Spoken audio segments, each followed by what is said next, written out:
Alianza for Progress is an organization that focuses on bringing together the Puerto Rican community and lifting its leadership and capacity in our community, lifting our profile, our image as a Puerto Rican and Latino community here in Central Florida. And part of how we do that is that every first Friday of every month, we bring leaders from all over Central Florida together to talk about different themes, to enjoy and share our culture, our different foods, our different music.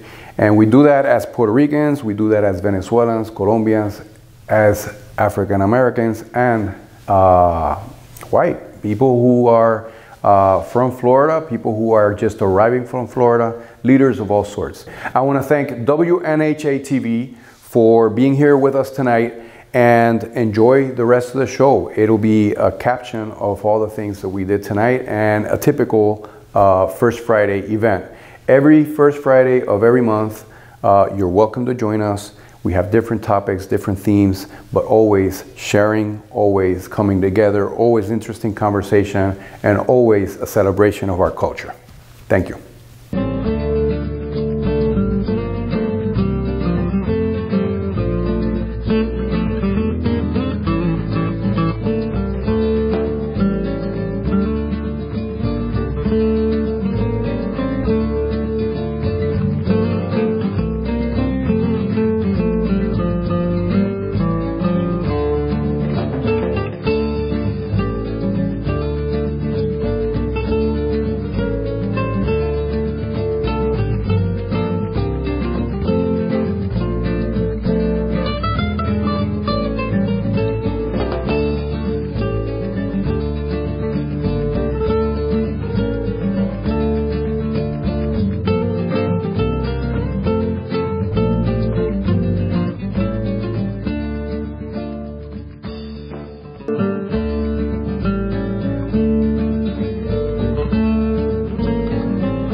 Congresswoman Valdemi, such a pleasure to have you here today. It's a pleasure to be here. Thank you. Yes. Can you tell us a little bit more about your experience and the role that you played, such a vital one as well, during the Trump's impeachment trials?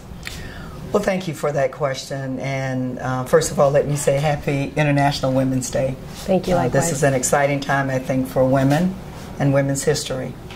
I was honored to be chosen to serve as one of the 7 impeachment managers. As you know, I serve on the Committee on Intelligence and Judiciary, as well as Homeland Security. 2 of those committees had jurisdiction over the impeachment inquiry. When we finished the inquiry, we did not know who the managers were going to be or how many the Speaker would designate. I had not asked to be an impeachment manager. I told the Speaker that as a member of 2 committees with jurisdiction that I had helped to advance the ball down the field pretty far, and if I didn't get to take it into the end zone, I was okay with that.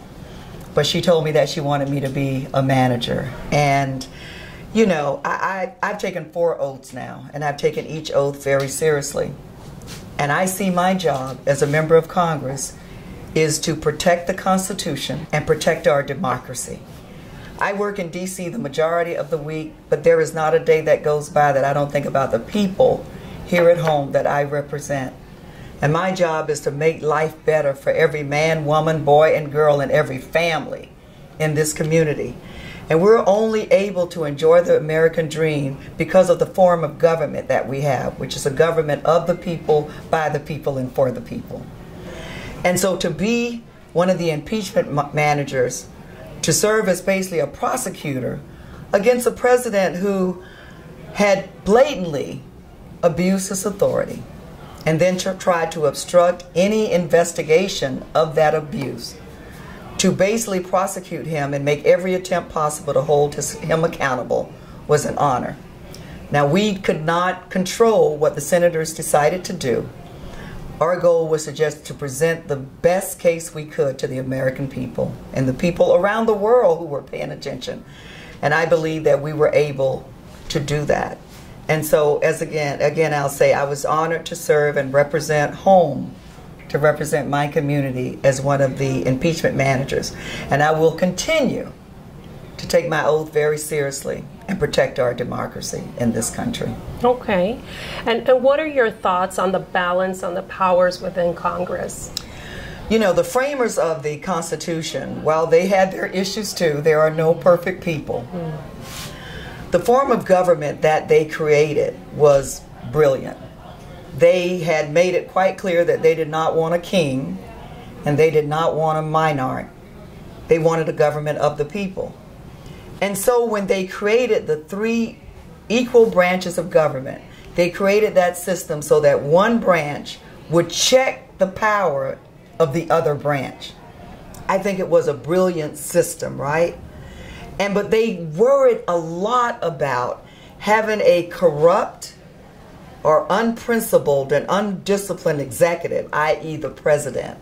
And so they created those equal branches of government to check the executive branch.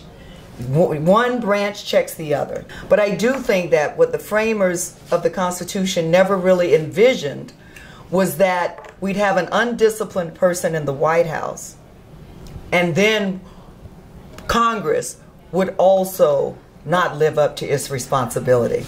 So you have a branch of government that is responsible for checking the executive, and the executive and that branch of government are basically in cahoots together. And so there was a breakdown in the system, not because there's something wrong with the system, but when good men, or when, I'll put it this way, when men and women do not do what they're supposed to do. The evidence against the president was overwhelming, and I was a former law enforcement officer, as you well know. I take this job seriously. I am not caught up in political party, but I am caught up in what's right and what's wrong. The president blatantly, the evidence was overwhelming, and the Senate chose to not hold him accountable. And it's been interesting since that time. We've seen how the president has continued to do things that are very, very questionable.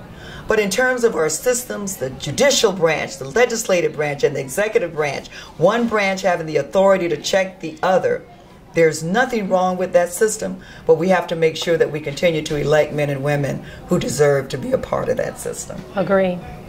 And what are some of the biggest projects that you worked on last year? Well, I would say that, you know, when I was sworn into Congress, I've been in Congress now for 3 years. And so I've served in the 115th and the 116th. Of course, I am particularly concerned about the safety and security of our nation, because we can think about health care and education and housing, criminal justice reform, immigration, but unless we live in a safe and secure nation, every family in this country should be able to live safe and secure regardless of how much money they have or the color of their skin or their ethnicity. And so while as a member of the Homeland Security Committee, I have worked on a lot of projects to make sure that America has the resources it needs to keep us safe, to make sure that none of our enemies around the world are able to accumulate or able to build or expand any nuclear weapon program, to make sure what happened on 9/11 never happens to this country again. So that's one of my priorities. But I found myself, my first term in Congress, fighting to protect the Affordable Care Act, because it was the first initiative on the president's agenda that he wanted to get rid of. Now, we say we live in the greatest country in the world. If that's true, then we have to do everything that we can to hold America to its promise. We've all made a decision to be in this country because of our opportunity to live the American dream. If we are the greatest, then doesn't that mean that every person in this country should have access to health care? Dr. King said that of all the injustices, the most unjust is the absence of health care because of the consequences. It can have deadly results. And so regardless of how we get there, whether that's the Affordable Care Act or some other form, every person in this country should have health care. But what about education? If we talk about education, I believe the greatest tool for a child to succeed is to be able to get good quality education, to make sure that we're paying our teachers what they deserve, to make sure that every working family makes a wage that's actually livable. And so working on the Paycheck Fairness Act, and then gun violence. This is an issue that is near and dear to me, and we've seen too many people die, innocent people die at the hands of people, by the hands of people who should have never had guns in the first place. Every day I think about what happened at Pulse. Pulse is in my district, and what we had was a group of men and women out for what my pastor calls a late night fellowship, celebrating birthdays and friendships and relationships, just having a good time, and they were gunned down. And so working to reduce gun violence, not in this community, but in every community, Parkland, a high school and an elementary school, in church and synagogue, and in the mall and movie theaters and at concerts.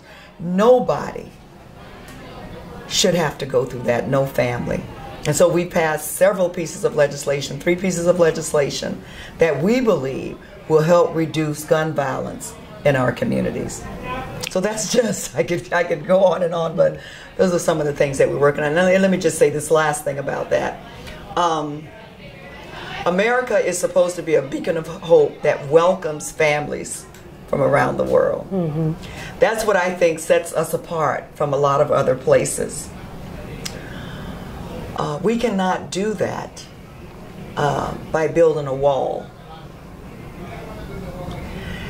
And part of while the safety and security of our nation is our #1 priority in terms of families, we also need to make sure that people who risk their lives, safe process for families seeking a better way of life in America.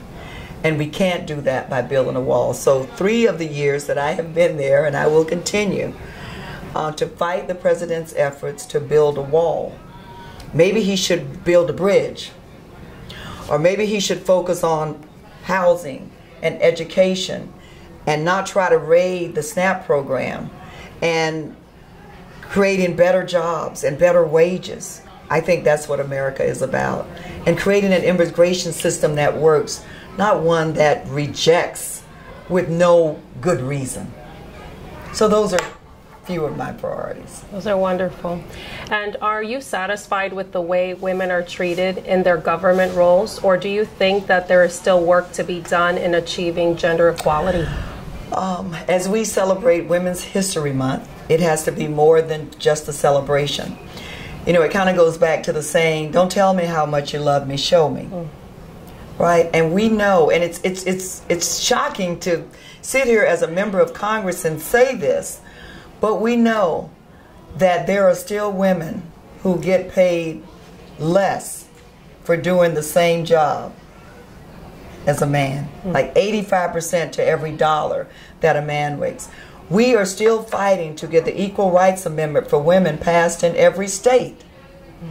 And so while we are celebrating the greatest number of women serving in the U.S. House of Representatives, there is still so much work to be done in terms of equality and equal rights, and that women are able to work and live with dignity and respect in this country. And can you offer a piece of advice for young women who aspire to be a politician or perhaps an elected official? I see part of my job as I did at the police department, as I did as a social worker in Jacksonville, working with broken children in foster care. And I see part of my role in the House of Representatives. I speak a lot to different groups, teenage girl groups and others, because, you know, we need to think about the future and what we want the future to look like. And part of my job is to make sure that I'm helping to develop the people who will take over for me, the people who will take over for my husband, and creating those opportunities. And what I try to say to young girls, whether in teenage age or college age, the world can be a pretty mean place sometimes. And when people say to you, as people did to me when I was growing up as a black female in the South, you're not the right color. You don't have enough money. You don't have a famous last name. You're not going to be anything. My mother was a maid and my father was a janitor. But my mother always told me, don't listen to that negative talk. That inside of you is everything you need to succeed. And believe in yourself. And when people tell you you can't, don't spend a whole lot of time in that discussion, because it's better to show them than tell them. And so I spend a lot of time trying to encourage young girls and women, and really young boys and men, believe in yourself and don't ever let the world define who you are. You define who you're going to be by the work that you're willing to do. Live up to your potential, because the world needs you and will need your leadership and your talent and your energy in the future. If we're going to ever be, we say we're working for a more perfect union. We're not there yet. But if we're not preparing the next generation, we'll never get there.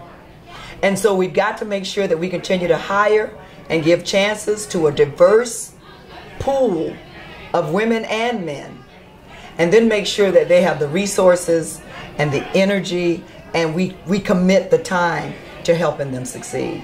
And I'm committed to doing that. Awesome. And what can Latinos and African American communities do to work together closer to build power in Florida? I think it is, when we look at, and there's been a lot of discussion, as you know, about black and brown communities. And I think if we sit down at the table and we talk about issues that are important to us, what we will find is that we're more alike than different. We might come from different places, but the issues that we care about are the same. Like right now, I can tell you, in the African American community and in the Latino community, affordable housing there's a critical need in this community.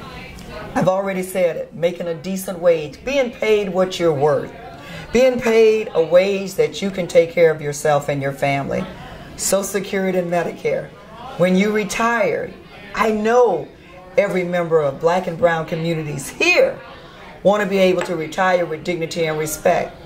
And Social Security and Medicare will help them to be able to do that. So protecting those programs. What about those who are poor and uninsured? Expanding Medicaid in Florida. The governor has the ability to do that and chose not to. But when people are uninsured and they show up at the hospitals, every taxpayer pays that bill. So let's expand Medicaid to take care of people. I've already talked about education. Are our schools doing enough? I think our teachers are, they are feeding children. They are stuffing backpacks at the end of the day.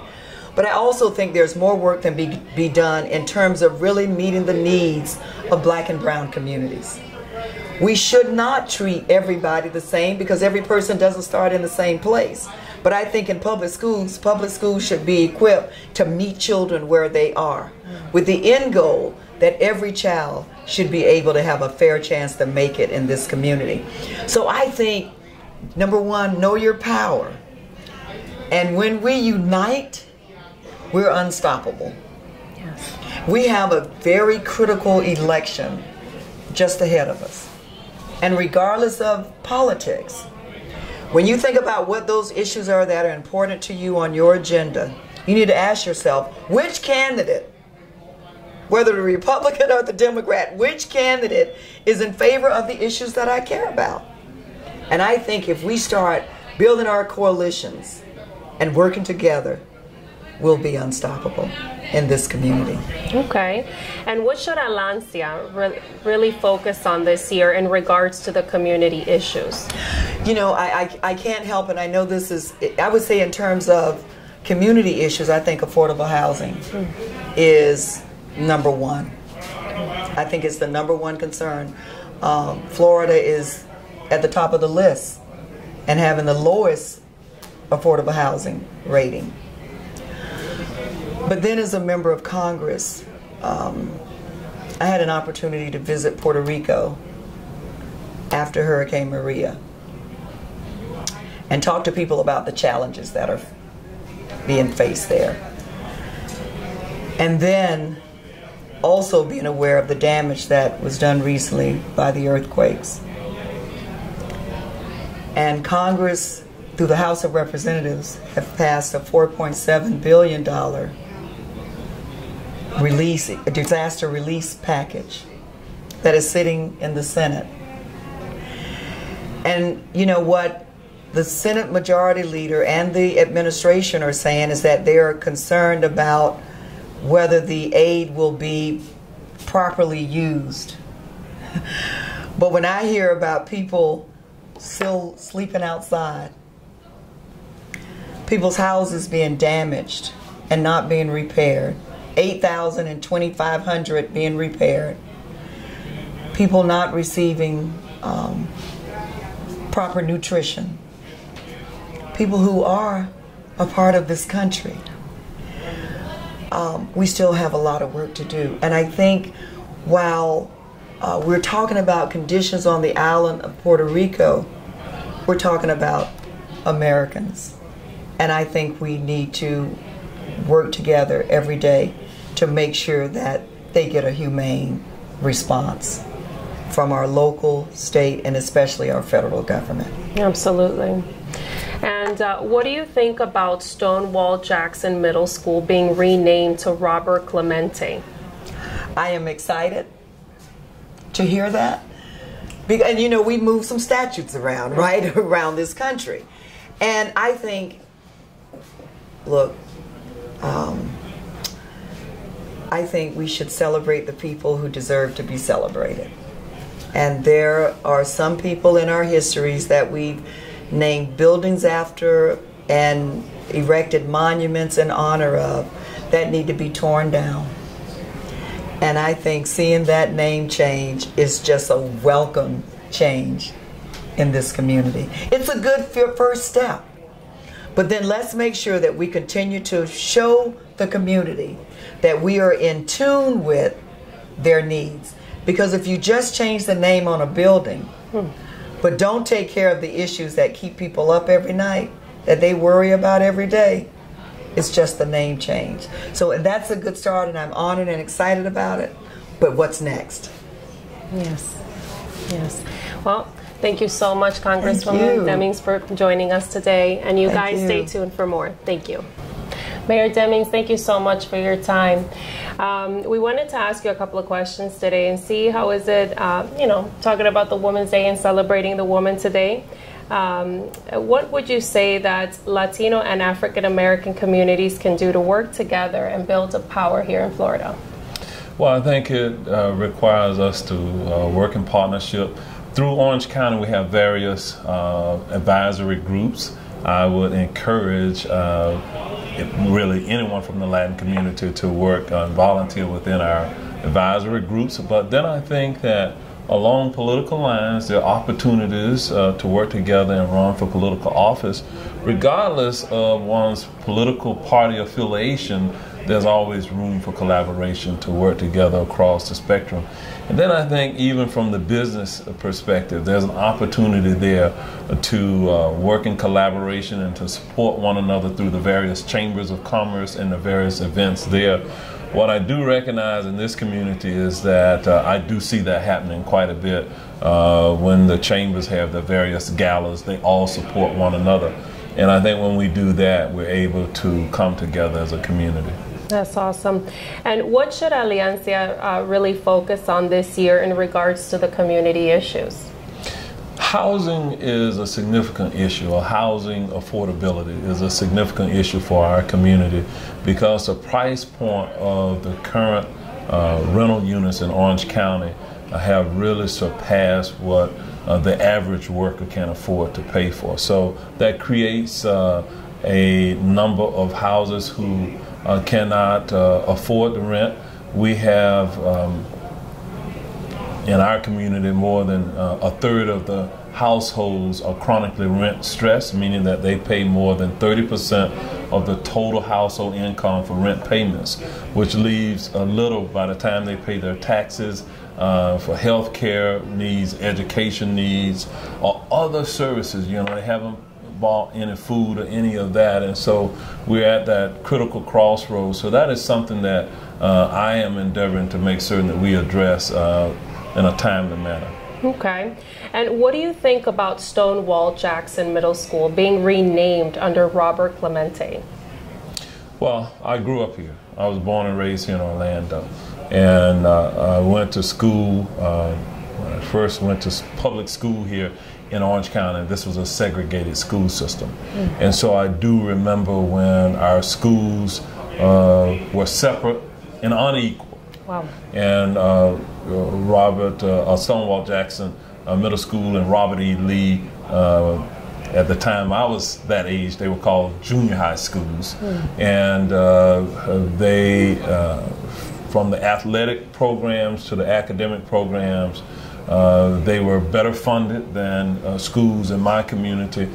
So with the renaming of the school, I do think that it signals a change in the times that we currently live in and the present day Orange County community. And so, yeah, I applaud the effort of the renaming. Okay. And what are some of the biggest projects that you worked on last year, and what are you looking to work towards on this year, now 2020? Well, last year, it was a transitional period of time for me. We were reorganizing Orange County government to put more of a focus on the citizens, customers first. And we were bold in tackling issues related to housing. We were successful in getting the Board of Orange County Commission to pass a plan of action, a 10-year plan to increase the numbers of available affordable workforce housing in our community. And the goal was to increase that number by over 30,000 homes within the next 10-year period of time. The Board of County Commission authorized the creation of a housing trust fund with an initial investment of $10 million in that fund that would be able to be used to leverage the introduction of a new price point of housing in this community itself. So I feel very successful about that. We were able to really appoint some of the first in our community.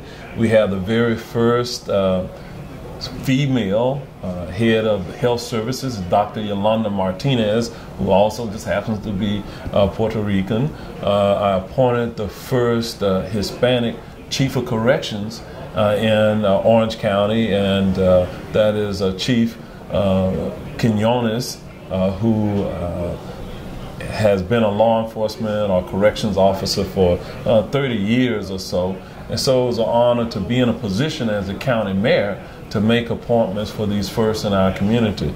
We have a female, Diana Almodovar, who is the first woman and Hispanic deputy director of public works here in Orange County. She happens to be an engineer.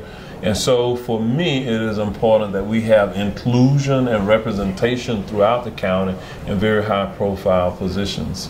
That's awesome.